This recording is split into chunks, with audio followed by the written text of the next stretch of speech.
그게 당연한 줄 알았어요.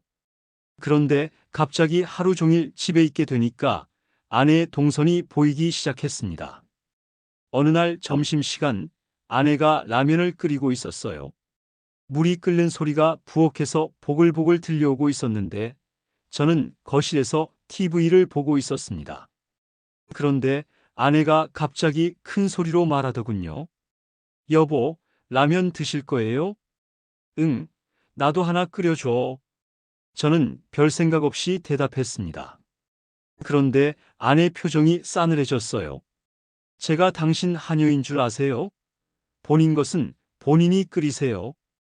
그 순간 부엌의 공기가 얼어붙었습니다. 가스레인지 위에서 라면, 물이 계속 끓고 있었는데 그 소리만 유난히 크게 들렸어요. 저는 30년 동안 이런 말을 들어본 적이 없었거든요.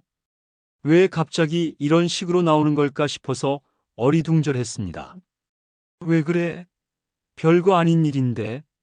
제가 이렇게 말하자 아내가 가스불을 끄고 돌아서더니 이렇게 말했어요. 별거 아니면 본인이 하세요. 저도 30년 동안 충분히 했어요. 그날 점심은 각자 알아서 해결했습니다. 저는 편의점에 가서 컵라면을 사 먹었는데 플라스틱 포크로 면을 젓다가 문득 이상한 기분이 들었어요. 이게 제가 꿈꾸던 여유로운 노후인가 싶어서요. 집에 돌아와서 아내와 대화를 시도해 봤습니다. 여보, 내가 뭘 잘못했나? 말해봐. 하지만 아내는 설거지하던 손을 멈추지 않고 대답했어요. 잘못한 게 아니라 당연한 걸 당연하게 여기는 게 문제예요. 저도 이제 쉬고 싶어요. 그제야 깨달았습니다. 제가 퇴직했다고 해서 아내도 갑자기 여유로워진 게 아니라는 걸요. 오히려 저 때문에 아내의 일이 더 늘어났을 수도 있겠다는 생각이 들었어요. 하루 종일 집에 있으면서 설거지감도 더 많이 나오고 청소할 것도 더 생기고 그런데 저는 TV만 보고 앉아 있으니까요. 그래서 며칠 후부터는 제가 먼저 설거지를 하기 시작했습니다. 처음에는 어떻게 하는 건지 몰라서 접시에 세제 거품이 제대로 안 없어지기도 하고 물을 너무 많이 써서 아내가 한숨을 쉬기도 했어요. 그래도 조금씩 익숙해졌습니다. 하지만 더 큰 문제는 따로 있었어요. 제가 뭔가 새로운 취미를 가져보려고 했을 때였습니다. 어느 날 동네에서 서예 교실 전단지를 받았는데 괜찮아 보여서 아내에게 말해봤어요. 여보, 나 서예라도 배워볼까 해. 어때? 아내가 빨래를 개면서 대답했습니다. 좋죠. 그런데 돈은 어떻게 할 거예요? 뭔 소리야? 우리 돈 쓰면 되잖아. 제가 이렇게 말하니까 아내가 빨래 개던 손을 멈추고 저를 쳐다봤어요. 우리 돈이요? 당신 퇴직하고 나서 수입이 반으로 줄었는데 무슨 여유 있는 취미를 해요? 아내의 목소리에는 짜증이 섞여 있었습니다. 연금 나오잖아. 연금으로 생활비도 빠듯한데요. 앞으로 의료비도 많이 들 텐데 지금부터 이런 식으로 쓰면 어떻게 해요? 그 순간 현실이 확 다가왔어요. 제가 일할 때는 월급이 통장에 들어오는 게 당연했는데 이제는 나가는 돈만 눈에 보이기 시작했거든요.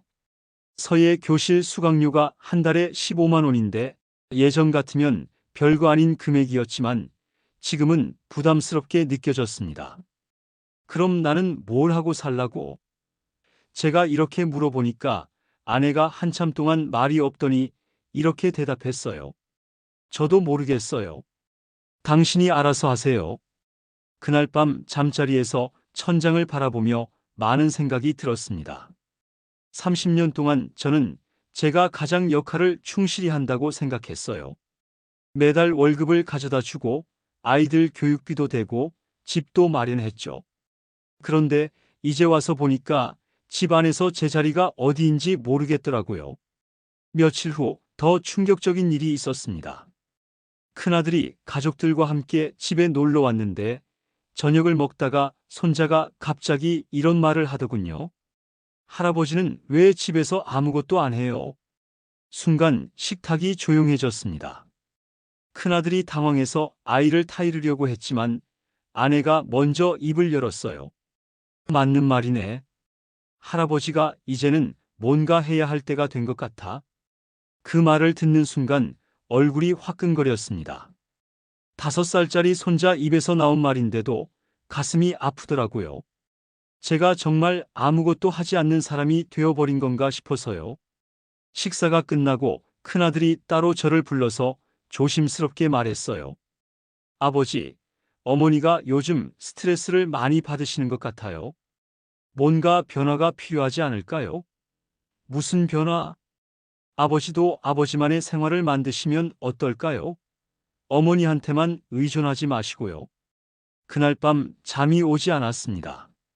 창밖에서 들려오는 빗소리를 들으며 지난 30년을 되돌아봤어요. 직장에서는 나름 인정받는 공무원이었는데 집에서는 아무것도 할 줄 모르는 사람이었던 거죠. 밥도 제대로 못 차리고 빨래도 못하고 청소도 서툴고 다음 날부터 조금씩 달라지기 시작했습니다. 아침에 일어나면 가장 먼저 화장실 청소를 했어요. 처음에는 어떻게 하는 건지 몰라서 세제를 너무 많이 써서 거품이 넘치기도 하고 변기 뒤쪽 청소하다가 허리가 아프기도 했지만 조금씩 요령이 생겼습니다. 그리고 장보기도 직접 해보기 시작했어요. 마트에 가서 물건 값을 하나하나 비교해 보니까 생활비가 얼마나 많이 드는지 실감이 났습니다. 양파 한 망이 5,000원인데 예전에는 그냥 카트에 담았을 텐데 이제는 한 번 더 생각하게 되더라고요. 아내도 조금씩 표정이 밝아졌어요. 제가 설거지하고 청소하는 모습을 보면서 그래도 조금은 달라지는구나 하는 표정이었거든요. 하지만 여전히 뭔가 부족한 느낌이었습니다. 그러던 어느 날 아내가 갑자기 이런 말을 했어요. 여보, 우리 잠시 떨어져서 살아보면 어떨까요? 갑작스러운 말에 저는 놀랐습니다. 무슨 소리야? 이혼하자는 거야? 이혼은 아니고요. 그냥 각자 시간을 좀 가져보자는 뜻이에요. 저도 30년 동안 당신 뒷바라지만 하다가 이제는 제 시간이 필요해요. 아내의 목소리는 의외로 차분했습니다. 어디서 살라고? 원룸이라도 구해서 지내보세요. 한 달만요. 그동안 서로 생각해보는 시간을 갖자고요. 그 제안을 듣는 순간 머리가 하얘졌습니다. 30년을 함께 살았는데 갑자기 혼자 살라는 거잖아요. 하지만 아내 표정을 보니까 농담이 아니더군요. 진심이었어요. 며칠 후 저는 정말로 원룸을 구했습니다. 집에서 걸어서 10분 거리에 있는 작은 원룸이었어요. 보증금 500만 원에 월세 35만 원. 혼자 살기에는 충분한 크기였지만 처음 들어갔을 때는 너무 초라해서 한숨이 나왔습니다. 짐을 옮기는 날 아내가 도시락을 하나 싸주더군요.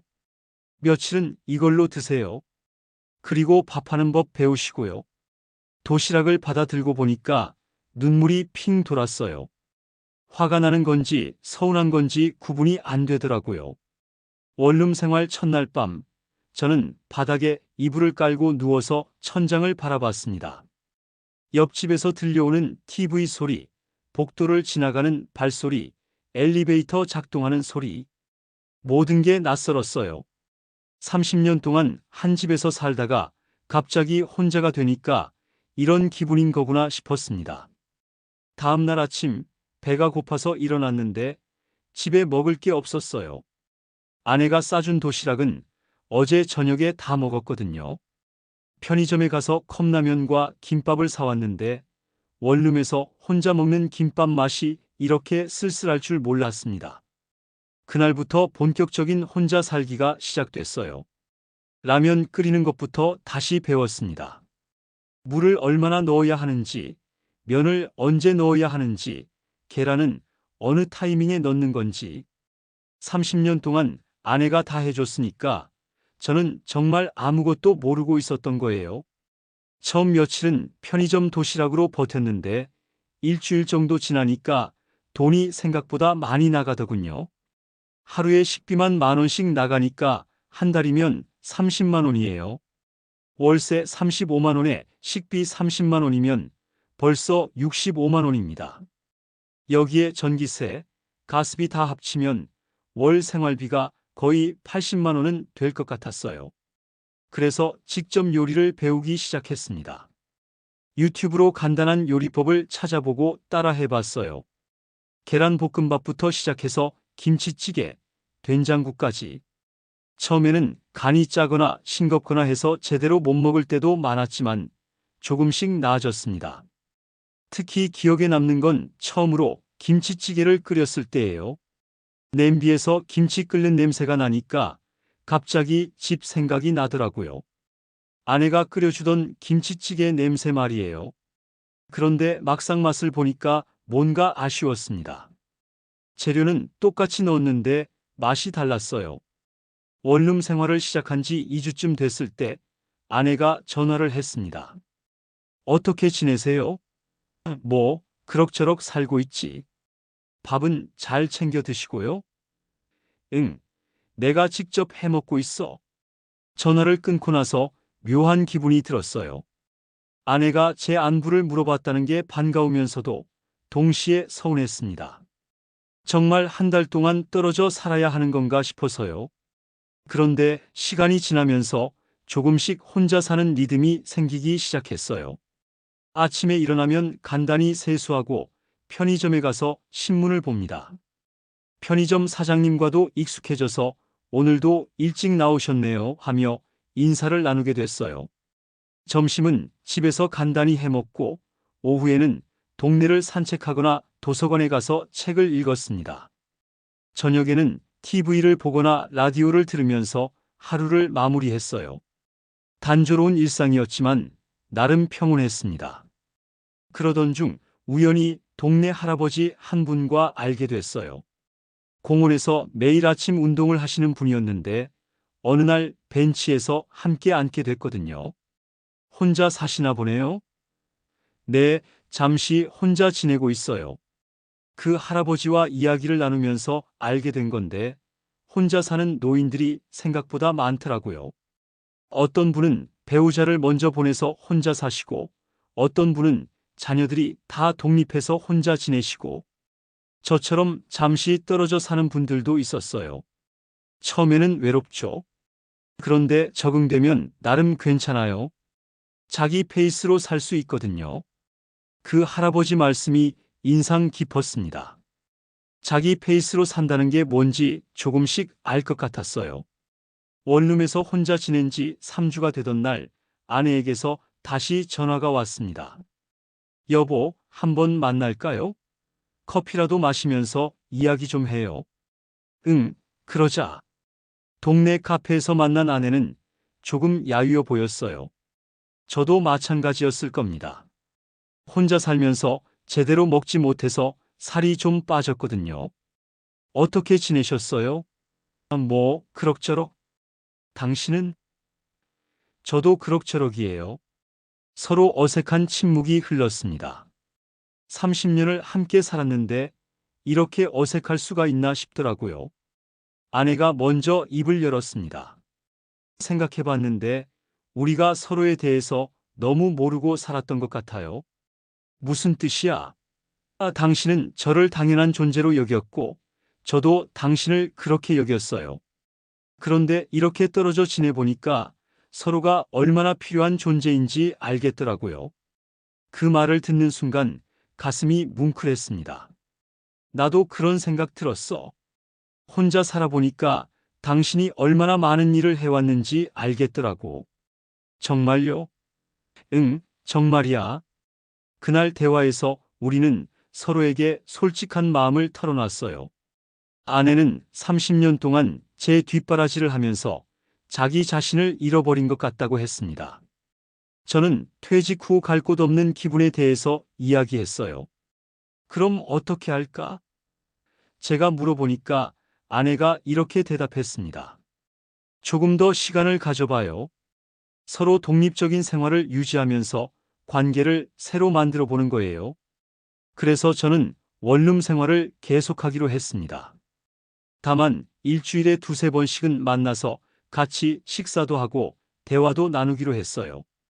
완전히 헤어지는 건 아니지만 서로에게 의존하지 않고 지내보자는 거였죠.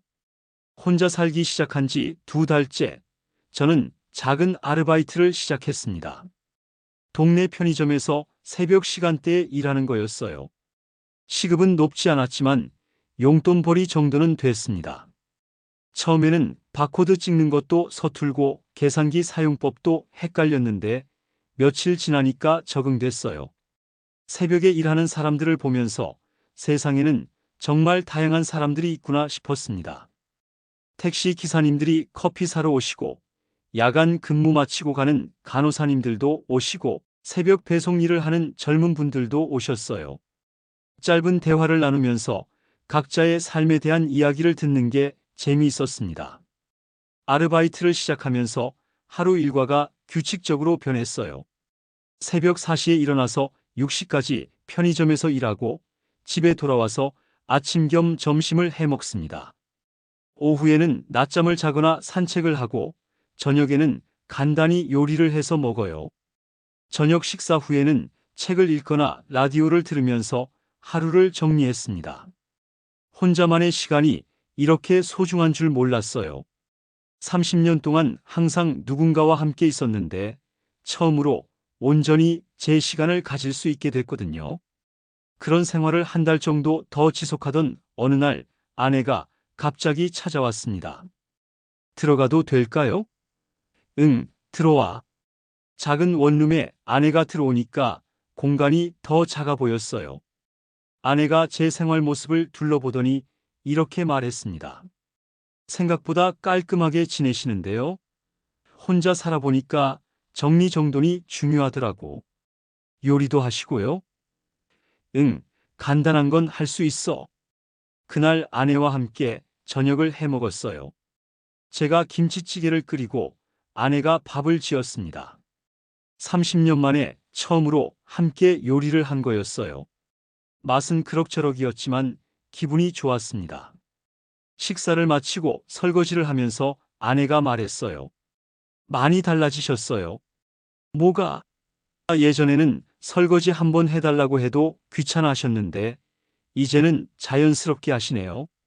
그 말을 듣고 보니까 정말 많은 게 변한 것 같았어요. 혼자 살면서 해야 할 일들을 하나씩 배워나가다 보니까 자연스럽게 몸에 배었던 거죠. 그날 아내가 한 가지 제안을 했습니다. 법적으로 정리할 게 있으면 정리하는 게 어떨까요? 무슨 뜻이야? 재산 분할이나 그런 것 말이에요. 서로 독립적으로 살려면 경제적으로도 정리가 필요하잖아요. 처음에는 그런 이야기를 하는 게 서운했어요. 30년을 함께 살았는데 갑자기 재산 분할 이야기를 하다니. 하지만 생각해 보니까 아내 말이 맞는 것 같았습니다. 애매한 관계로 계속 가는 것보다는 명확하게 하는 게 나을 것 같았어요. 며칠 후 저희는 변호사 사무실을 찾아갔습니다. 생각보다 복잡한 절차였어요. 집, 예금, 퇴직금, 연금, 수급권까지 목록으로 만들어서 법적으로 나누는 과정이었거든요. 변호사가 차근차근 설명해 주는 걸 들으면서 30년간 쌓아온 게 숫자로 정리되는 게 묘했습니다. 집은 현재 시세로 4억 정도 되고요. 예금이 8천만 원, 퇴직금이 1억 2천만 원 정도네요. 변호사가 계산기를 두드리며 말했어요. 연금 수급권까지 합치면 총 재산이 6억 정도 됩니다. 그 숫자들을 듣는 순간 이상한 기분이 들었어요. 30년 동안 벌어서 모은 돈이 고작 이 정도구나 싶기도 하고, 그래도 나름 모았구나 싶기도 하고, 아내도 비슷한 표정이었습니다. 절반씩 나누면 각자 3억씩 갖게 되는 거네요. 변호사가 말하니까 아내가 고개를 끄덕였어요. 집은 어떻게 할까요? 집을 팔아서 현금으로 나누거나 한 분이 집을 갖고 나머지 재산으로 조정하는 방법이 있어요. 저희는 집을 파는 것으로 결정했습니다. 30년 동안 살았던 집이지만 이제는 새로운 시작을 위해서 정리하는 게 맞는 것 같았거든요. 법적 절차를 밟는데 몇 주가 걸렸지만 모든 게 정리됐을 때는 마음이 홀가분했어요. 재산 분할이 끝나고 나서 저는 좀 더 나은 원룸으로 이사를 했습니다. 보증금을 좀 더 내고 월세를 줄였어요. 그리고 남은 돈은 안전하게 예금에 넣어 두었습니다. 당분간은 연금과 아르바이트 수입으로도 충분히 살 수 있을 것 같았거든요. 새 집은 이전보다 조금 넓었어요. 작은 테이블도 하나 놓을 수 있고 책상도 있어서 책을 읽기에 좋았습니다. 창가에는 작은 화분 하나를 놓았는데 매일 물을 주면서 키우는 재미가 쏠쏠했어요. 아내도 따로 작은 집을 구해서 혼자 살기 시작했습니다.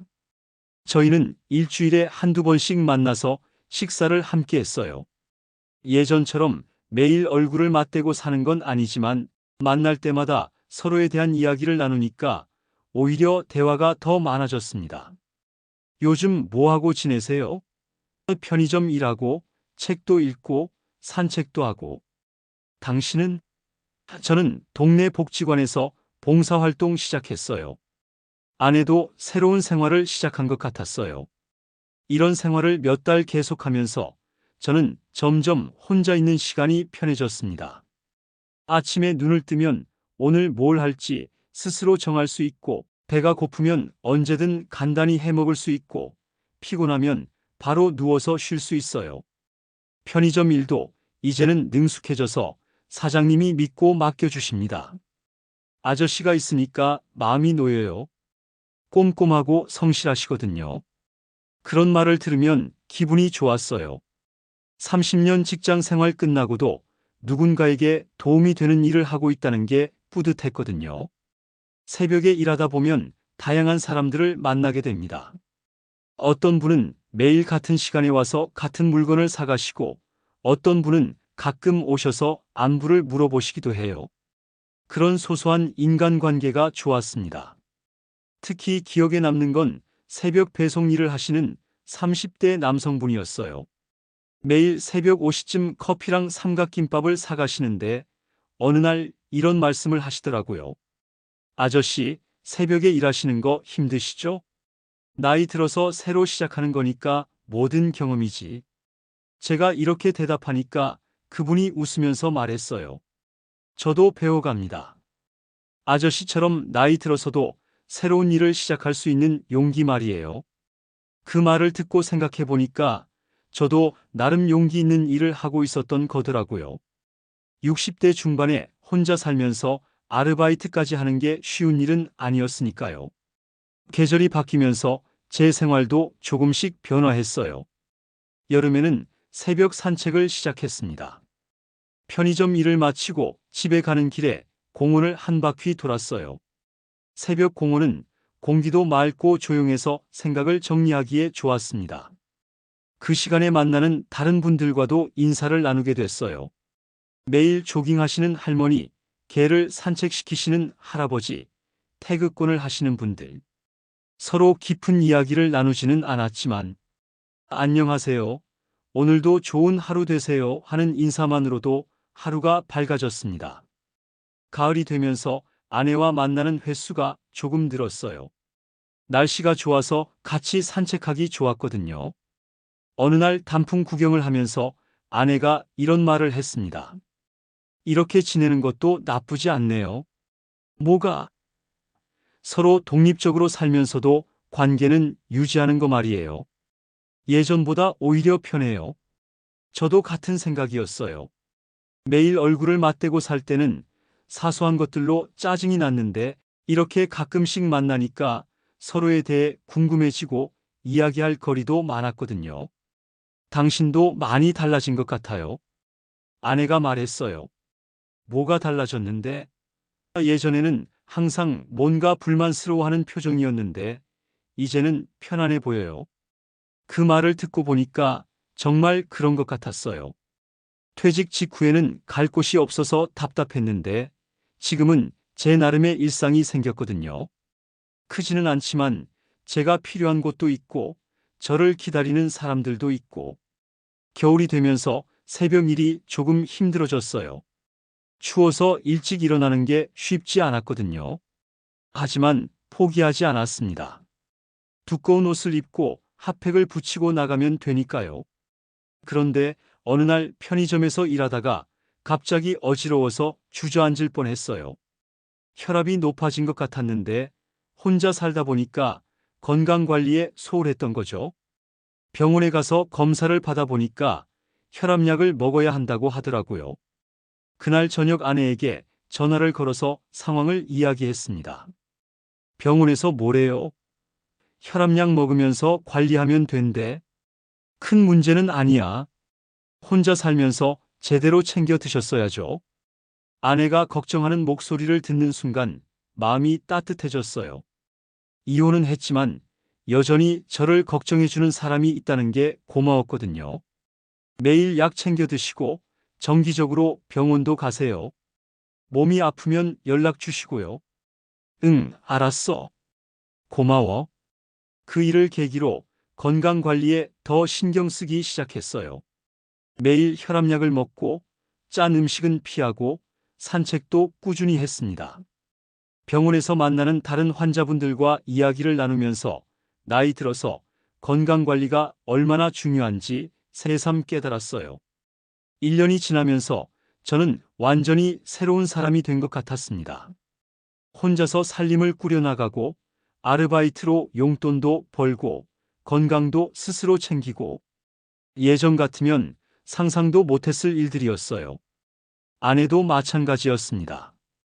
복지관에서 봉사활동을 하면서 새로운 친구들도 사귀고 평생교육원에서 컴퓨터도 배우고 있다고 했어요.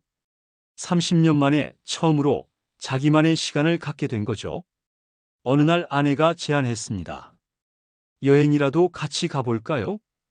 여행? 네, 당일치기로 가까운 곳이라도요. 오랜만에 함께 나들이 하는 거예요. 그래서 저희는 근처 온천에 다녀왔어요. 함께 여행을 간 게 언제인지 기억도 안 날 정도로 오랜만이었는데 생각보다 재미있었습니다. 서로 독립적으로 살면서 쌓인 이야기들을 나누니까 대화가 끊이지 않더라고요. 이렇게 지내는 것도 괜찮은 것 같아요. 온천에서 나오면서 아내가 말했어요. 완전히 헤어지지도 않고 그렇다고 예전처럼 얽매이지도 않고 적당한 거리를 유지하면서 지내는 거요. 저도 동감했습니다. 법적으로는 이혼했지만 완전히 남남이 된 건 아니었어요.